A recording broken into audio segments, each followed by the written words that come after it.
우리가 해외여행을 하다 보면 겪게 된 여러 가지 재미있는 일들이 있습니다. 그중에 문화 충격들이 있습니다. 좀 재미있는 경우도 있고 당황스러운 경우도 있고, 잠시 머물 때는 재밌지만 좀 오래 있으면 당황스럽고 힘들 때가 있습니다. 전혀 익숙하지 못한 것, 처음 보는 것들이 있는 것은 그런가 보다 싶을 텐데, 우리한테 익숙한데 뭔가 다르다라는 모습을 보게 되면 당황하게 됩니다.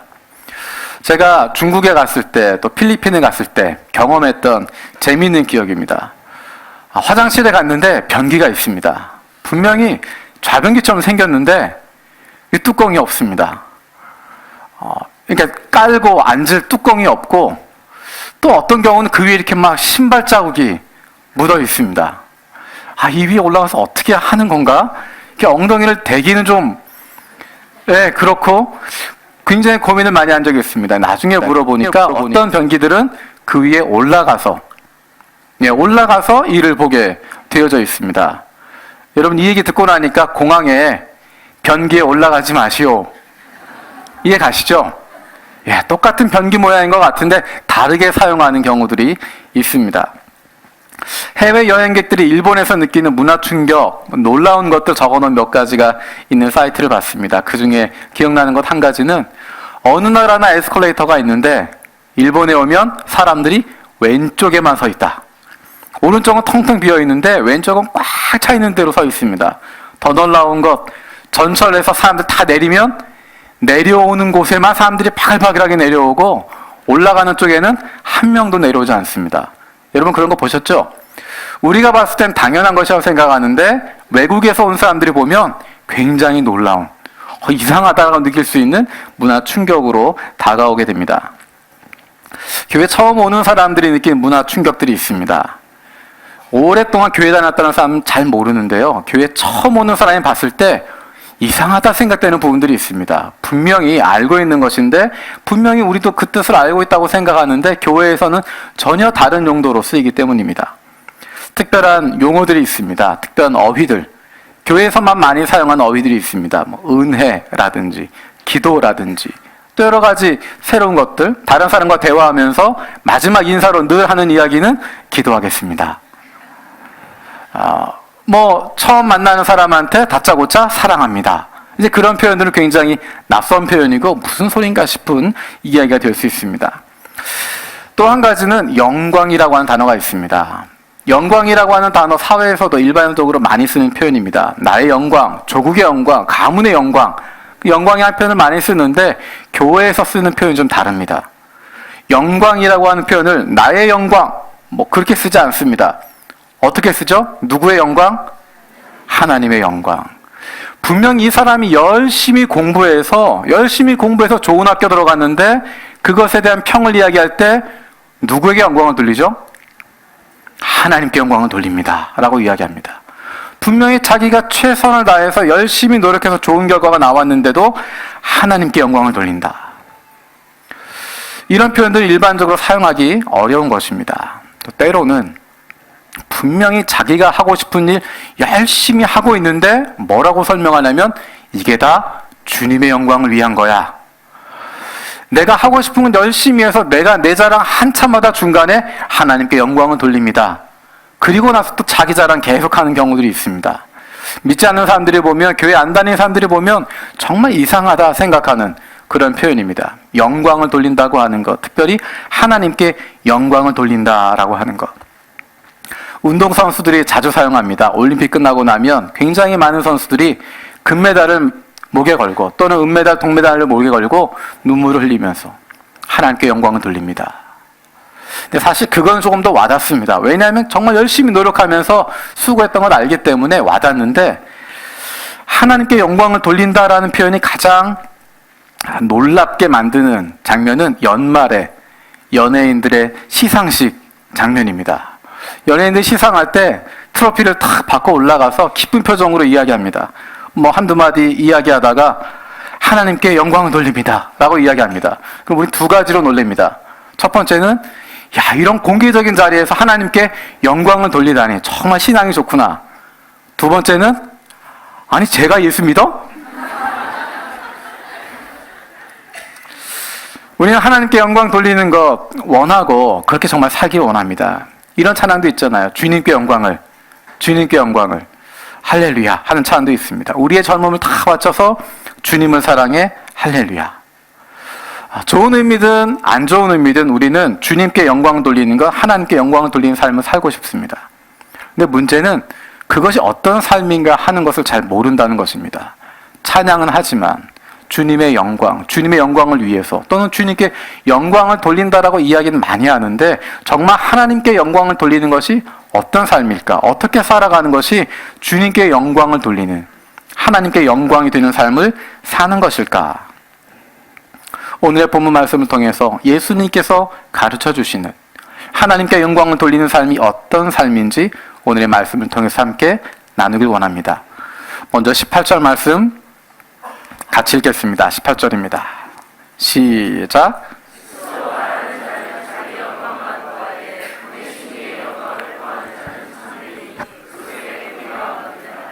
예수님께서 보내신 이라고 이야기할 때 그 보내신 이는 누구냐면 하나님을 이야기하고 있습니다. 하늘로부터 이 땅에 보내신 분, 하늘로부터 예수님을 이 땅 가운데, 이 세상 가운데 보내신 그분, 그래서 보내신 이라고 이야기할 땐 하나님 아버지를 의미하는 것입니다. 그러니까 18절에는 하나님의 영광을 구하는 자라고 이야기하는 것입니다. 어떻게 하면 하나님의 영광을 구하는 사람이 될 수 있을까? 어떻게 하면 하나님께 영광 돌리는 삶을 살아갈 수 있을까 하는 주제, 오늘 18절에 있는 이 말씀을 중심으로 같이 살펴보기를 원합니다. 18절 내용 가운데 보내신 이의 영광이라고 하는 단어와 대조되는 의미의 단어가 있습니다. 그것은 바로 자기 영광만 구하는 것입니다. 보내신 이의 영광, 하나님의 영광, 그것과 대조되는 것이 자기 영광만 구하는 사람, 그것으로 대조되는 모습으로 보여주고 있습니다. 18절에 이렇게 대조되는 모습과 유사한 것이 16절에 나와 있는 대조되어지는 모습입니다. 우리 16절 말씀 같이 읽어보겠습니다. 16절입니다. 시작. 대답하여 이르시되 내 교훈은 내 것이 아니요 나를 보내신 이의 것이니라. 내 것이 아니요 말하는 사람의 것, 그 사람의 것이 아니요 그를 보내신 이의 것이다. 하나님의 것이다라고 이야기하고 있습니다. 내 것을 말하는 사람과 내 가르침을 이야기하는 사람, 내 뜻을 말하는 사람과 나를 보내신 이의 것을 말하는 사람, 하나님의 것을 말하는 사람, 이렇게 구분하고 있습니다. 다시 18절, 16절 연결해서 정리하면 자기 영광만 구하는 사람, 그 사람은 스스로 말하는 자다. 자기 교훈을 말하는 자다. 자기의 것을 위해서 말하는 사람이다라고 이야기하고, 보내신 이의 영광을 구하는 사람, 하나님의 영광을 구하는 사람은 보내신 이의 교훈을 말하는 사람이다. 내 것이 아니라 보내신 이 하나님의 교훈을 말하는 자다.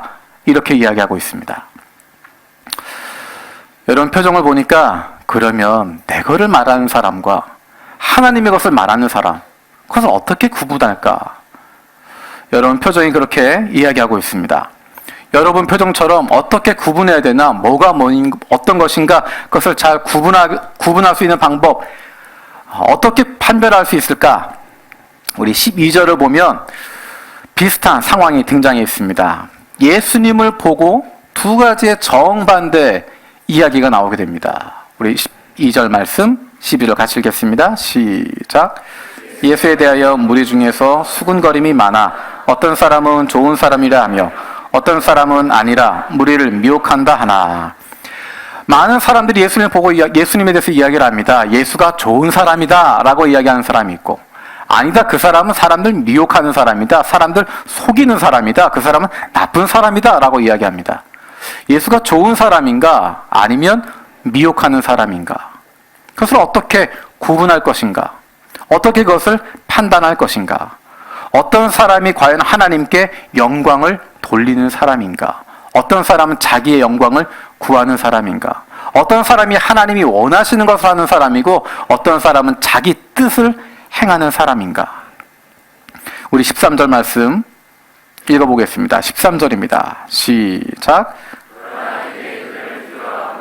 드러나게 그에 대하여 말하는 자가 없더라.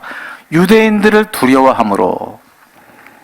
요한복음에서 유대인이라고 하는 사용하는 표현들은 대부분 종교 지도자들 이야기하고 있습니다. 일반적인 유대 사람들 이야기하는 것이 아니라 유대 종교 지도자들, 그러니까 이 문장을 다시 한번 이야기하게 되면, 그러나 유대 종교 지도자들을 무서워해서 예수가 어떻다라고 드러내고 말하는 사람이 없었다라는 것입니다. 하나님의 영광을 구하고 있는지 판단할 수 있는 첫 번째 기준은 내가 누구를 인식하며 살아가고 있느냐 하는 것입니다. 13절에 나와 있는 표현으로 이야기하면 누구를 두려워하고 있느냐 하는 것입니다. 13절에 나와 있는 이 사람들은 예수가 좋은 사람이다 또는 미혹하는 사람이다, 혼란 가운데 있었지만, 판단해야 하는 상황 가운데 있었지만 그들은 유대인들을 두려워하고 있었기 때문에 예수가 어떤 사람인지 올바르게 판단하지 못하고 있습니다. 마음속에 유대인들을 두려워하는, 다른 사람들을 두려워하는, 내가 이렇게 이야기하는 것을 통해서 나에게 어떤 영향이 올까, 나에게 어떤 불리욕이 되어질까, 또는 내가 이것을 선택하면 어떤 유익이 있게 되어질까, 다른 사람들이 기준이 되어지니까, 다른 사람들을 두려워하니까, 다른 사람의 시선이 어떤 것인가 그것을 바라보고 있으니까 예수가 어떤 분인지를 올바르게 깨닫지 못하는 것입니다. 사람들이 보는 것, 사람들을 통해서 얻게 되어지는 것, 내가 얻는 그 유익, 그것이 기준되어지니까, 판단이 기준되어지니까 예수가 누구인지를 알 수도 없었고 그것을 시인할 수도 없었고 하나님의 영광을 위해서 살지도 못하게 되는 것입니다. 그들과 대조되는 모습이 바로 예수님의 모습입니다. 우리 14절 말씀 읽어보겠습니다. 시작. 예수께서 성전에 올라가사 가르치시니. 아니, 예수님이 성전에 올라가서 가르치는 게 뭐 대수인가? 우리가 잘 알고 있는 것처럼 오병이어 기적 이후 예수님께서 많은 사람을 떠나게 되셨고, 그리고 7장 1절에 등장하는 부분에서 유대 사람들이 예수를 죽이기로 작정했다라고 이야기하고 있습니다. 예수를 죽이겠다라고 이야기하는 상황이었습니다. 그럼에도 불구하고 예수님께서 예루살렘 성전에 올라갔다라고 이야기하는 것입니다. 그 명절 가운데, 7일 동안 되어진 명절 가운데 가장 사람들이 많이 모였을 만한, 그 절정에 이르고 있는 명절 중간에 많은 사람들이 성전에 모여 있을 텐데 그곳에 예수님이 올라가셨다는 것입니다. 그것은 예수님을 따르는 사람만 있는 것이 아니라 예수를 죽이고자 작정했던 사람들, 유대 종교 지도자들의 거점이 되는 것이 바로 그 성전인데, 거기에 예수님께서 올라가셨다는 것입니다. 죽음을 두려워하지 않고, 사람들을 두려워하지 않고, 어떤 결과가 올 것인지에 대해서 두려워하지 않으시고, 사람들이 판단 기준이 되지 않고, 유대인들을 두려워하지 않고 예수님께서 그곳에 올라가셨다는 것입니다. 예수님에게 있어서 사람들은 예수님의 생각과 판단의 기준이 아니었습니다. 우리가 알고 있는 것처럼 예수님을 따르는 수많은 사람들이 있었습니다. 수많은 사람들이 예수를 왕으로 모시려고 했습니다. 하지만 예수님은 그들 앞에 드러내는 것 원하지 않으셨고 그들의 여론에 움직이지 않았습니다. 7장 4절에 보면 예수님의 형제들이 예수님에게 이야기합니다. 드러내고 싶으면 사람들 많이 있는 곳에서 자신을 드러내라 라고 이야기하는 것입니다. 당신이 일을 행하려면 당신을 드러내라는 것입니다. 보여라 라고 이야기합니다. 보리떡 5개와 물고기 2마리와 수많은 사람들을 배불리 먹인 표적 이후에 수많은 사람들이 예수를 왕으로 삼으려고 했는데, 정말 좋은 여론들이 생기게 되어졌는데, 이제 예수님 움직이기만 하면, 마음만 먹으면, 그래 가자라고만 이야기하면 수많은 사람들이 예수를 왕으로 모실 수 있는 상황 가운데 있었는데, 예수님은 그들을 멀리 하셨습니다. 예수님에게 있어서 사람들이, 여론이, 평판이, 그로 말미암은 힘이, 권력이 예수님의 기준이 아니었습니다. 나를 보내시니 내 아버지의 뜻, 나와 함께 하시는 내 아버지, 나를 기뻐하시는 아버지, 나를 보내신 그분, 하늘의 하나님, 하나님의 뜻을 이루는 것이 예수님의 삶의 기준이었고, 하나님 앞에서의 삶이 바로 예수님의 삶이었던 것입니다. 예수님의 삶이 어떠한 상황에서도 흔들리지 않았던 것, 수많은 사람들이 환호해도 거기에 흔들리지 않으시고, 그 사람 다 떠나가도 거기에 좌우되지 않으시고, 예수님을 사랑한다고 수많은 사람들 따라오고 있지만 그것에 연연하지 않으시고, 그 앞에 있는 사람들 마침내 예수님 다 저버려도 그것 때문에 낭망하지 않으시고 흔들리지 않았던 이유는 사람들 앞에서 살아가는 것이 아니라 하나님 앞에서 삶을 살고 계셨기 때문입니다. 여러분, 예수님의 모습을 생각해 보십시오. 그 옆에 있는 12제자의 모습을 여러분 생각해 보십시오. 얼마나 열정을 가지고 뜨거운 마음을 가지고 예수님을 위해서 살겠다고 이야기하고 내 목숨까지 내어놓겠다고 이야기하는데, 이 제자들 조금 지나고 나면 예수의 옛자 연결되는 것만 해도 치를 떨게 되어지고, 갈릴리에서 왔다는 이야기만 들어도 나는 그렇지 않다라고 이야기할 정도로 예수와 아무것도 연결되고 싶어 하지 않는, 예수를 멀리하게 되어지는, 예수를 부인하게 되어지는, 모르는 정도가 아니라 예수를 저주하며 도망가게 되어지는, 그 중에 하나는 자기의 스승을 은 30에 팔아넘기게 되어지는, 가장 가까이 있었던, 가장 사랑하는 사람들이 예수를 배반하게 되어지는, 한 사람도 남지 않고 모두가 등을 돌리게 되어지는 그런 아픈 상황이 펼쳐짐에도 불구하고 예수님은 그 사람들 끝까지 사랑하시고, 예수님은 그 사람들 끝까지 용서하시고, 예수님은 그 제자들 끝까지 찾아가셔서 한 사람 한 사람 회복시켜 주시고 새로워지게 만들어 주시고, 하나님의 그 놀라운 사랑으로, 예수님의 그 사랑, 그 놀라운 사랑으로 품어주고 계십니다. 그것은 사람들을 보고 있기 때문이 아니라, 눈앞에 있는 그 사람들에게 연연하기 때문이 아니라, 그 사람이 나에게 잘해주는 것, 나에게 친절하게 하는 것, 나를 사랑한다고 하는 것, 거기에 붙잡혀 있는 것이 아니라, 그 사람들이 나의 기준이 되는 것이 아니라 하나님이 나의 기준 되기 때문에, 하나님을 바라보고 있기 때문에, 코람 데오, 하나님 앞에서라고 하는, 이 코람 데오는 하나님 앞에서의 삶은 종교적인 삶만 이야기하는 것이 아닙니다. 교회에 나와 있을 때 코람 데오, 하나님 앞에서처럼 종교적인 삶을 살아가는 것이 아니라 매일의 삶 속에서 코람 데오 하는, 매일의 삶 속에서 하나님 앞에 있는 것처럼, 하나님 앞에 있다고 하는 것이 어떤 것일까? 하나님의 존재를 인식하는 것입니다. 하나님이 나와 함께하고 계시다고 하는 것 기억하는 것입니다. 하나님이 나와 동행하고 계시다고 하는 것, 그것을 기억하며 살아가는 것, 그것이 바로 하나님을 인식하는 삶이고, 하나님과 동행하는 삶이고, 다른 표현으로 예수님과 동행하는 삶을 살아가게 되는 것입니다. 또 한 가지 하나님의 영광을 구하고 있는지 판단할 수 있는 기준은 내가 하나님의 뜻을 행하려 하고 있는지 그것을 보는 것입니다. 우리 17절 말씀 읽어보겠습니다. 17절입니다. 같이 읽겠습니다. 시작. 사람이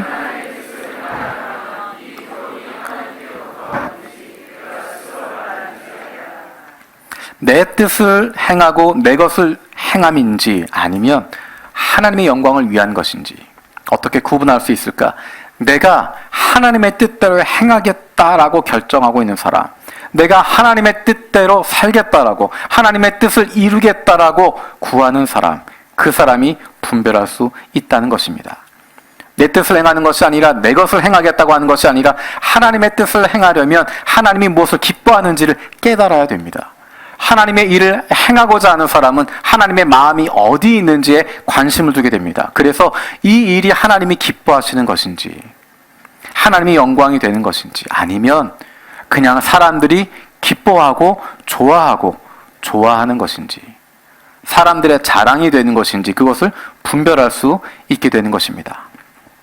내가 하나님의 뜻에, 하나님이 기뻐하시는 것, 거기에 집중하고 있으면 다른 누군가가 하고 있는 그 일이 정말 하나님이 기뻐하시는 것인지, 하나님의 마음에 있는 그 일을 행하고 있는 것인지, 아니면 명분만 그렇게 붙이고 혼자 좋아서 스스로 기뻐하고 스스로 만족하고 있는, 다른 사람들에게 인정받기 위해서 그렇게 하고 있는 것인지 구별할 수 있다는 것입니다. 그것을 어떻게 구별할 수 있을까? 우리 15절, 16절에 나와 있는 유대인들과 예수님의 대화를 함께 읽어보도록 하겠습니다. 15절, 16절입니다. 시작. 이 사람은 배우지 아니하였거든 어떻게 그를 아느냐 하니, 대답하여 이르시되 내 교훈은 내 것이 아니요 나를 보내신 이의 것이니라. 15절에서 이 사람은 배우지 아니하였거든 어떻게 그를 아느냐, 단순히 문자를 읽을 수 있느냐, 글을 읽을 수 있느냐, 그것이 아니라 그 의미를 어떻게 파악할 수 있느냐. 새 번역으로는 이렇게 이야기합니다. 이 사람은 배우지도 않았는데 어떻게 저런 학식을 갖추었을까? 유대 사람들이, 종교 지도자들이 깜짝 놀랐다는 것입니다. 그 당시 대부분 랍비들의 이야기는 누군가 유명한 사람의 이야기를 인용하는 것입니다. 어떤 선생님이 이렇게 말씀하셨다. 어떤 선생님이 이렇게 해석했다. 이 구절은 이러이러하게 해석을 했다라고 이야기하는 것이었습니다. 그런데 예수님이 하신 말씀은 다른 사람의 것을 인용하는 것이 아니라 하나님이 어떻게 보시는지를 이야기하고 있는 것입니다.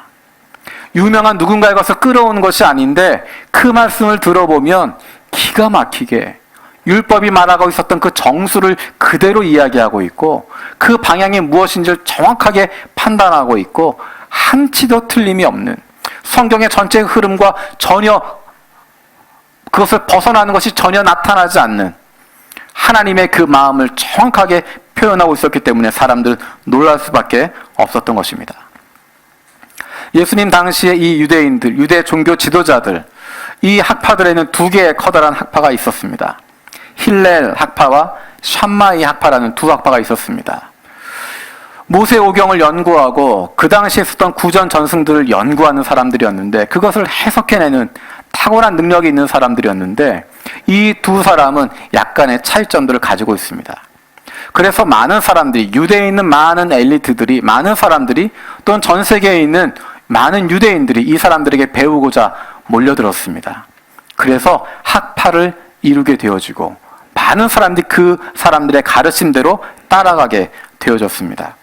우리가 잘 알고 있는 사도 바울도 힐렐 학파의 그의 손자였던 가말리엘의 문화생 중에 한 명이었던 것으로 우리는 알고 있습니다. 샴마이 학파의 학파는 율법을 아주 문자 그대로 해석하는, 강하게 그것을 주장하는 것이었고, 힐렐 학파는 좀 더 그것을 해석학적으로 그 상황에 맞추어서 유연하게 해석하는 주장들이 있었습니다. 힐렐이라고 하는 사람이나 샴마이라고 하는 사람이나 예수님 시대, 그 동시대에 같이 살고 있었던 사람인 것 같습니다. 그래서 사내들인 공의회는 샴마이와 힐렐, 이 두 학파로 나누어져 있었고 많은 사람들이 그 가르침을 가지고 있었는데 예수님은 이런 사람들의 가르침을 받지 않았다는 것입니다. 그럼에도 불구하고, 그 학파에 들지 않았음에도 불구하고, 그런 거 배우지 않았음에도 불구하고 탁월하게 율법을 해석해내고 계시고 탁월하게 그 중심에 있는 것들을 파악하고 가르치고 있다는 것입니다. 율법 조항, 글자에 묶여있는 것이 아니라 그 안에 담겨져 있는 하나님의 뜻을 깨닫고 계시고 그것을 가르치시는 것입니다. 사람의 뜻대로 해석하는 것이 아니라, 사람의 가르침대로 가는 것이 아니라 원래 그 율법을 만들어 주셨던 하나님의 마음을 알고 계시기 때문에 그 하나님의 뜻을, 하나님의 마음을 맞추어서 그 율법들을 사람들에게 다시 재해석해 주셨던 것입니다. 유대 지도자들이 예수님을 향해서 놀라워했던 그 표현이 예수님의 제자들에게도 사용되고 있습니다. 사도행전 4장 13절에 보면 예수님의 제자였던 베드로와 요한을 향해서도 사람들이 놀라서 이렇게 이야기하게 됩니다. 우리 사도행전 4장 13절 말씀 같이 읽도록 하겠습니다. 시작. 베드로와 요한이 담대하게 말함을 보고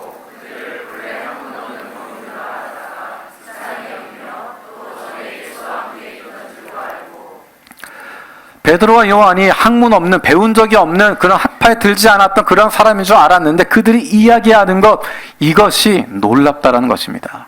그들이 깨달은 것들이 놀랍다는 것입니다. 그들이 이야기하는 것, 당시의 율법학자, 바리새인들, 종교 지도자들, 율법에 있는 지식이 있는 사람들, 많은 공부했던 사람들, 그 사람들이 깨닫지 못하고 있었던 그 중심 가운데 있었던 하나님의 뜻을 선포하고 있는 것입니다.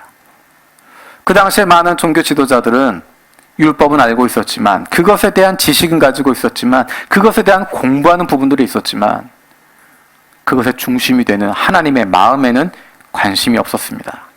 하나님께서 원하시는 것이 무엇인지 그것을 알지 못하고 있었습니다.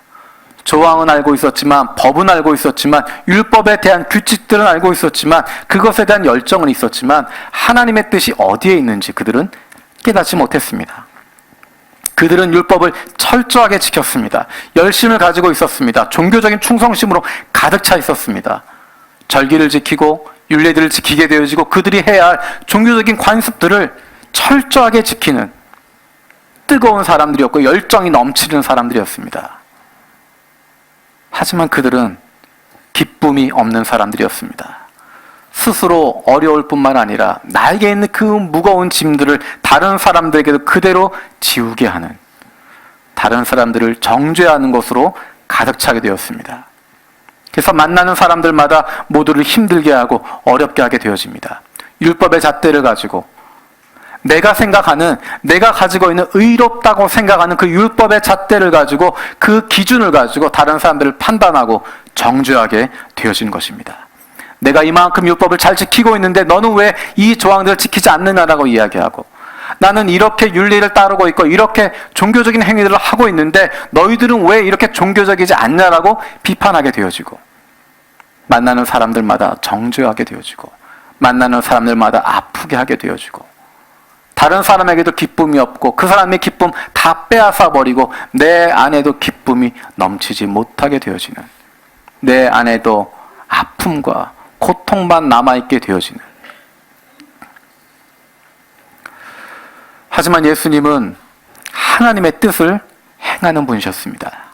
내가 가지고 있는 잣대가 아니라, 내가 생각하는 의가 아니라, 내가 가지고 있는 기준, 내가 기준이 되는 것이 아니라 나를 이 땅에 보내신 아버지, 예수님을 이 땅에 보내신 아버지, 그 아버지의 뜻이 무엇인지를 아시고 그 아버지의 마음을 품으시고 그 하나님께서 무엇을 기뻐하시는지 그것이 기준이 되어서 나의 영광과 기쁨과 만족이 아니라 하나님께서 기뻐하시고 원하시는 것, 그것이 기준이 되고 그것을 위해서 사셨던 것입니다.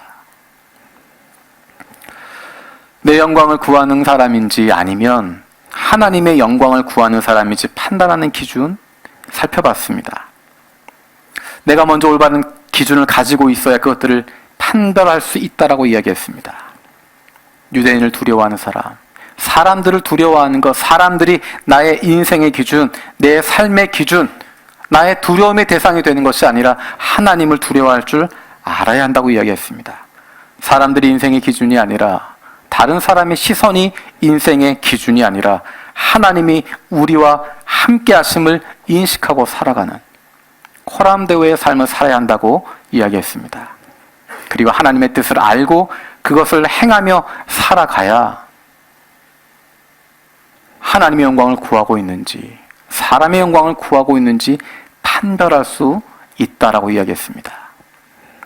그런데 그것은 단순히 다른 사람들에 대한 판단의 기준이 아닙니다. 내가 하나님의 영광을 위해서 살아가고 있는지 아니면 내 영광을 구하며 살아가고 있는지 돌아볼 수 있는 기준이 되어집니다. 내가 지금까지 어떻게 살아왔는지, 지금 내가 어떻게 살아가고 있는지, 앞으로 어떻게 살아갈 것인지를 가늠하는 시금석이 되어지는 것이 바로 이것입니다. 내가 하나님 앞에 올바로 서 있는가? 내가 코람데오의 삶을 날마다의 삶 속에서 살아가고 있는가? 하나님의 뜻을 행하려고 하는 마음을 내가 가지고 있는가? 우리는 쉽게 이야기합니다. 공부 잘해서 하나님께 영광 돌리자.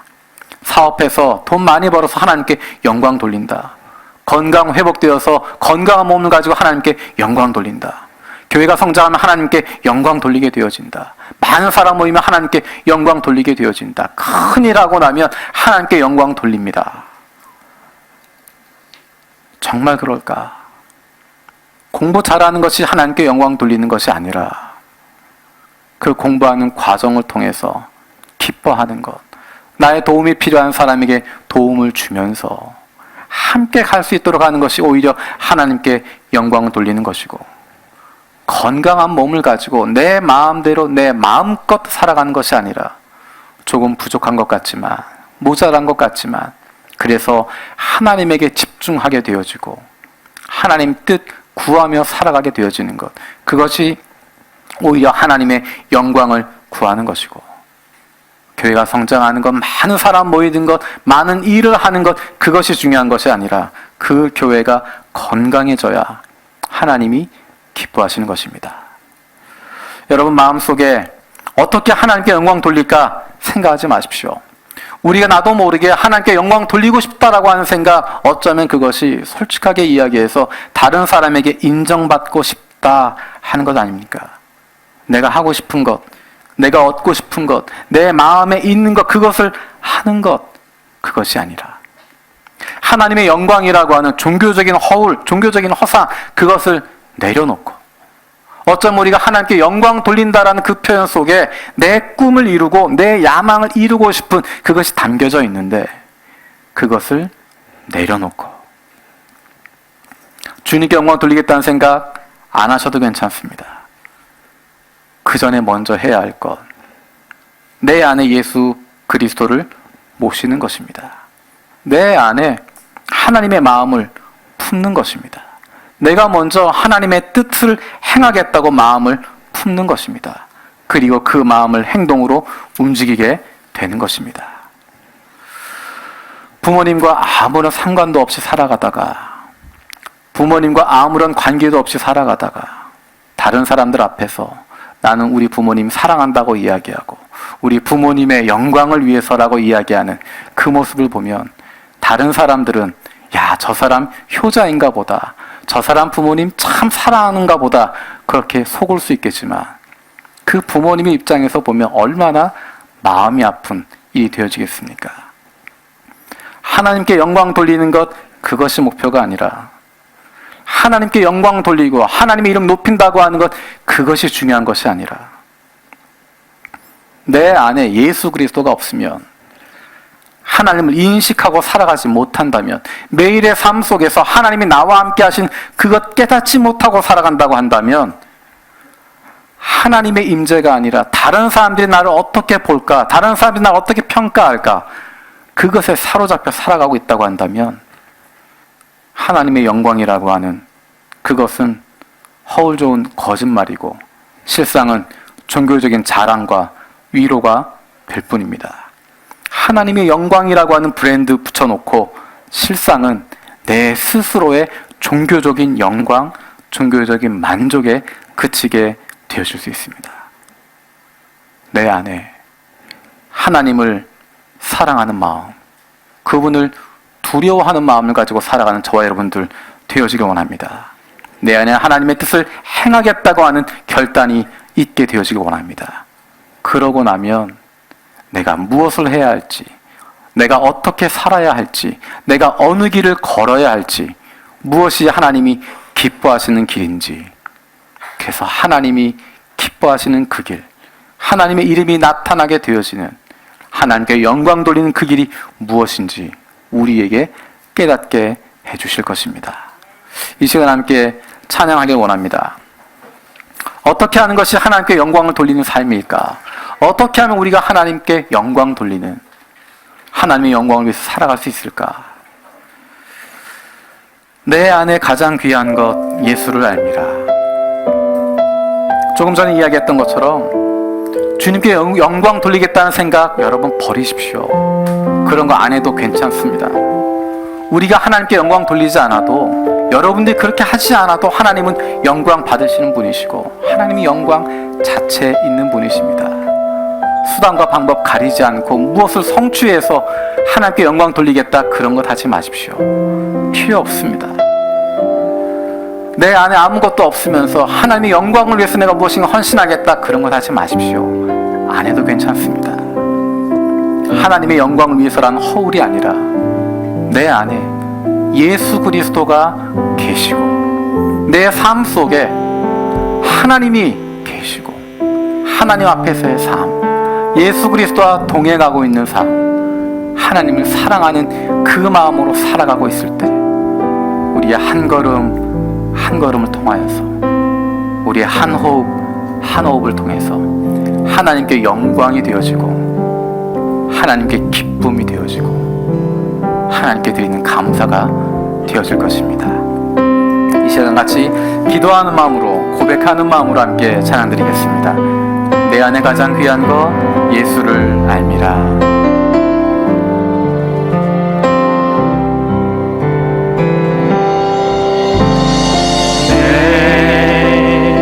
안에 가장 귀한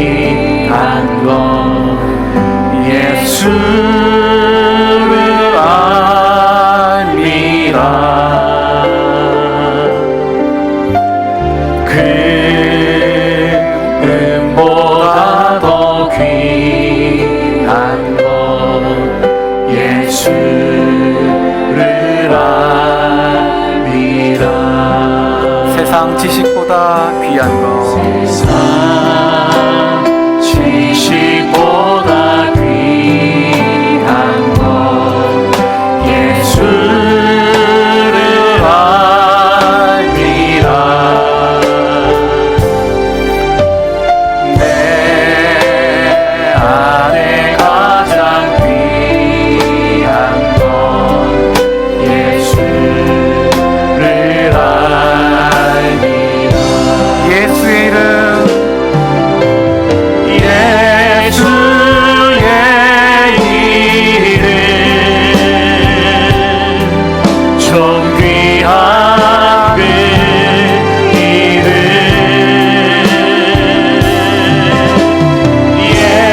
예수의 이름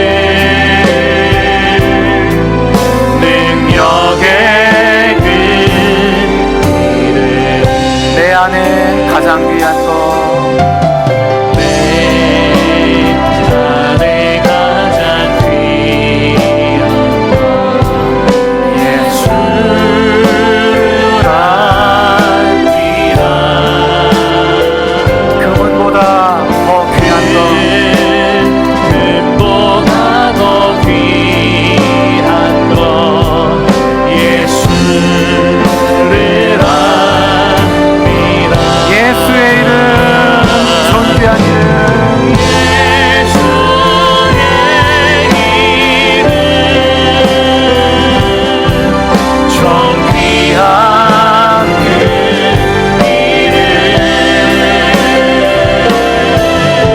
예수의 이름 능력의 그 이름. 예수의 이름,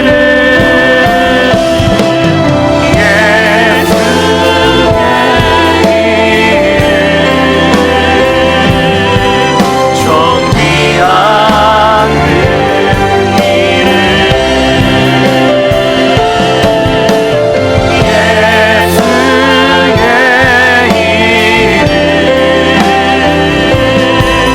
능력의 한 번 더 고백하겠습니다. 예수의 이름,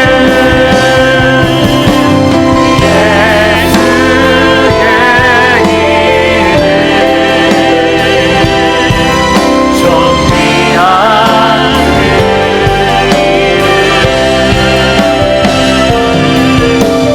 예수의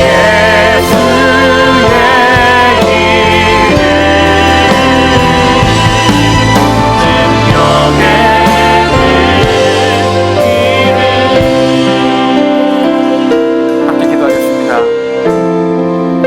우리는 주님께 영광 돌리며 살고 싶은데 어쩌면 그것이 마치 사람들이 인정할 때, 사람들이 좋게 평가할 때, 사람들이 잘한다 이야기할 때 그것이 하나님께 영광 돌리는 것처럼 우리는 어쩌면 그렇게 착각하며 살아가는지 모르겠습니다.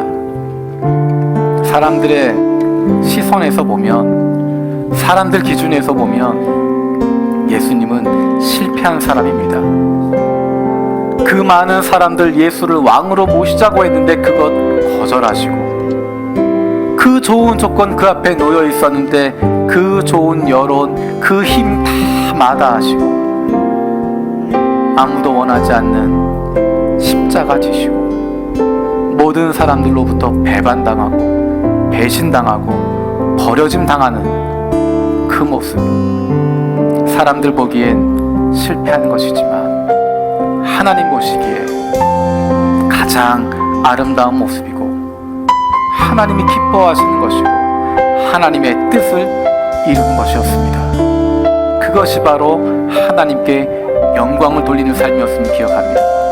우리 시간 기도할 때 하나님, 내 삶 속에서 하나님의 임재를 경험하며 살아가게 하십시오.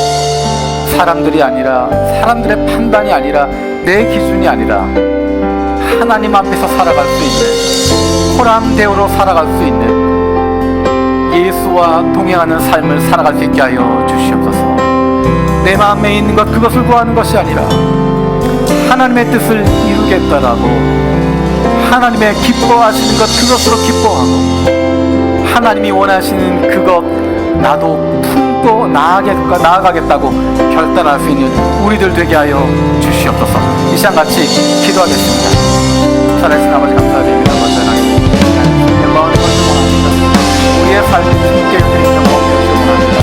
하나님께 몸을 돌리기 원하는데 하나님 우리 나도 모르는 사이에 사람들이 박수치는 것 사람들이 칭찬하는 것 사람들이 부러워하는 것 그것이 하나님께 영광 돌리는 것인 것처럼 착각하고 오해하고 살았습니다. 하나님 예수님의 모습을 보면서 사람들 두려워하는 것이 아니라 사람들이 기준되는 것이 아니라 하나님이 기준되게 하여 주시고 하나님의 마음을 굳게 하여 주시고 하나님 원하시는 삶을 살아가는 저희들이 하여 주시옵소서. 그 길이 십자가의 길이요 그 길이 배신당하고 버림당하고 그 길이 아픈 길이요 주님 함께 하시니 걸어갈 수 있는 저희들이 하여 주시고 그로 말미암아 하나님께 머물게 하여 주시옵소서. 내 뜻대로 내 욕심대로 내 마음대로 살아가는 것이 아니라 하나님의 뜻대로 살아가겠다고 결단하는 저희들이 하여 주시고 그 마음 품고 나가게 하여 주시고 다른 무엇보다 주님 사랑하는 것이 우리에게 기쁨 되게 하여 주시고 주님 사랑하며 그 기쁨 가지고 그 즐거움으로 살아가는 것이 하나님께 영광 되게 하여 주시고 기뻐하는 저를 되게 하여 주시고 아버지 함께 하여 주시옵소서. 우리 교회가 그런 교회 되게 하여 주시고 우리 가정이 그런 가정 되게 하여 주시고 우리 한 사람 한 사람의 삶이 하나님께 영광 돌리는 삶이 되게 하여 주시옵소서. 살아계신 아버지 하나님 하나님께 영광 돌리는 사람들 되게 하여 주시옵소서. 하나님이 기뻐하시는 하나님이 행복해 하시는 그리고 우리도 기쁨과 감사 즐거움 넘치게 되어지는 그 삶을 통하여서 하나님 기쁘시게 하고 하나님 영광 돌리게 되어지는 그로 말미암아 우리도 행복할 수 있는 삶 살아가는 저희들 되게 하여 주시고 우리의 가정이 그렇게 하나님께 영광 돌리는 가정 되게 하여 주시고 우리 교회가 그렇게 하나님께 영광 돌리는 교회 되게 하여 주시옵소서. 감사드리고 예수님의 이름으로 기도드립니다. 아멘.